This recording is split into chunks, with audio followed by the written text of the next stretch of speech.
full year earlier than we thought. We sat across from each other at a going-away lunch for a colleague. She was, as I said before, shy. She was seated next to one of her coworkers. He was the only one that she would talk to, and she did so by leaning over and whispering to him. So of course I assumed that they were seeing each other and thought, wow, is he lucky to have such a sweet girlfriend, not realizing what the future had in store for the two of us. I knew after dating her for several months, she was the one I wanted to spend the rest of my life with. But it took me another 3 years to convince Tao. She was concerned that being from different cultures would lead to misunderstandings that would challenge our relationship. She wasn't wrong about that, but it turned out to be a hidden strength. We both knew it was something we'd have to work to overcome, so we avoided the common pitfall of assuming that our relationship would always be as effortless as it seemed in early days. Once while we were dating, she came over while I was watching the British sketch comedy, Monty Python's Flying Circus. We get enough engineers in the crowd, some of you may have heard of it. Tal watched a couple minutes and told me she couldn't understand a word they were saying. In those early years, American English was challenge enough, let alone the Queen's English. This was before closed captioning, but being a fanboy, I had books with all the transcripts of the episodes, so I got them out and I flipped to the one we were watching just in time for the infamous Spam sketch. See, I told you there'd be more about Spam. If you haven't seen it before, this sketch revolves around a couple dining at a restaurant in which every item on the menu is made with Spam. One of the pair doesn't like Spam and says so, so the waitress suggests, try the Spam egg, Spam ham, and Spam. It's not got much Spam in it. During the entire sketch, for no apparent reason, there's a band of Vikings at a back table singing Spam, Spam, Spam, Spam every time anyone mentions the product. When the bit finished, Tal looked at me like I must be crazy to think it was funny. Okay, I thought, that's a pretty typical feminine reaction to Monty Python. But a couple of weeks later, we were shopping in the grocery store together. As we passed through the canned good aisles, Tal floored me by singing Spam, Spam, Spam, Spam with an impish grin on her face. Well, I thought, she actually likes Monty Python. Did I luck out? But then she always did have a devilish sense of humor. In the first few months we were going out, we called in a takeout order to a Chinese place that Tao knew to pick up on the way home from work. As we walked in, the cashier was talking on the phone in a language I didn't recognize. Now at this point, Tao had mentioned to me there was a big Chinese minority population in parts of Saigon. So Tao looks at me smugly and says, do you know what language she's speaking? And I said, no, do you? She nods, and I prepare to be impressed that Tao knows 3 languages. Tao said, she's speaking Chinese. Do you know how I know? No, I replied, how? With a gleam in her eye, Tao reeled me in. Because I can't understand it. While Tao and I were planning our wedding, our company got sold, or she liked to say, joined the defense industry, see the country, and its operations were moved to Arlington, Texas. We were ready for an alternative to Binghamton's climate. Natives used to joke that it had 2 seasons, winter and the 4th of July. And as there were not a lot of places for engineers to work there, we moved with our jobs just a few months after our honeymoon. We bought our first home there, brand new with room to grow for the family that we were planning.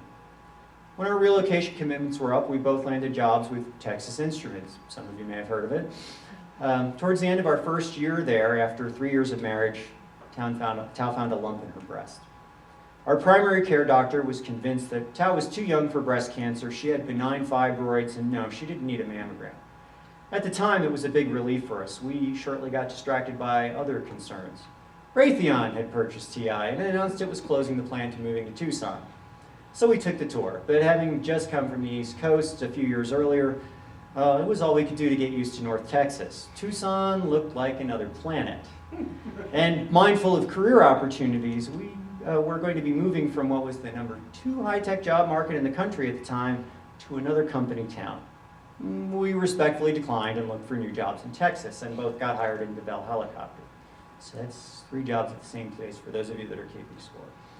We settled into our new jobs. By February of '99, it became obvious that the supposed fibroids were getting worse. We went for a second opinion, and the diagnosis was devastating, an aggressive breast cancer, stage 3B. We were both pretty shaken and afraid of what the oncologist told us she was facing. But I realized this was not the first tough break she had experienced in life. I reminded her that she was a fighter, a survivor, and that she could overcome any challenge she put her mind to. So she resolved to fight.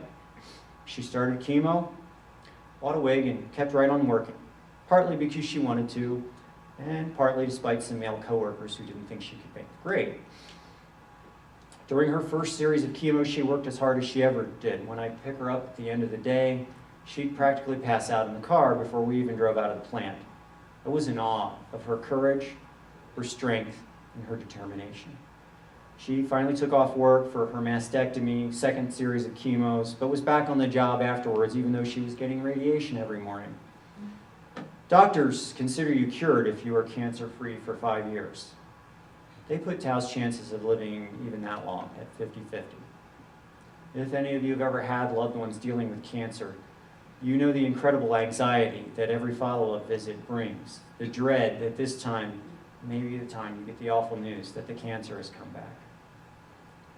A year passed after she completed treatment. Former coworkers convinced us to jump ship for different .coms and make a killing off the stock options. It was the first time we'd ever not worked together. Our commutes were nearly 80 minutes each way, so we sold our home and moved into an apartment closer to our new jobs. Well, you know what happened to the economy then. My outfit tanked and laid almost everyone off, although I got a job the next day back in the defense industry where it was safe. Tao's company was headed the same way, so she decided, since she was healthy again, to quit and pursue a master's in computer engineering. 4 years went by since Tao was diagnosed, and we began to hope again. We bought a new home and thought about starting a family again. And then the bad news struck. The cancer had returned. Tao faced more chemo and another mastectomy. Meanwhile, the company I worked for was making simulation training devices for the military, but that budget got cut as the conflicts in Afghanistan and Iraq dragged on. My employer began laying people off, one by one, working their way up the seniority list towards me. My unemployment check wouldn't be enough to cover much more than Tao's health insurance, let alone meet expenses. And the .com bust meant that jobs in Dallas were hard to come by. Tucson suddenly didn't look so bad. So in 2004, I got a job with Raytheon, and we moved here to the place that we came to think of as home. A year later, Tao's new doctors got her in good enough shape to take her first trip back to Vietnam in over a decade. And when Vietnamese travel home, they max out their luggage allowance with boxes of gifts for her family. Among the gifts we brought were several cans of, wait for it, Spam. There it is again. It's prized because it's meat and you don't need to refrigerate it, which was good because many Vietnamese did not have fridges at that time. In fact, right after Tao got there, we got her family their first fridge, microwave, and washer. Now, grocery shopping in Vietnam, especially without those modern conveniences, involves daily trips to an outdoor market. But while we were there, several family members developed health issues. So much of our days were spent taking them to the doctors or hospital. There wasn't much time to buy fresh food every day, so that Spam came in real handy. And since they now had a fridge and microwave, leftovers became feasible. One evening, we sat down to a meal of several days' worth of leftovers, almost all made with Spam. Tao turned to me and grinned and said, "It's not got much Spam in it." I burst out laughing, but her sisters were puzzled, not understanding English. I recognized just enough Vietnamese words to realize what Tao was saying to them next.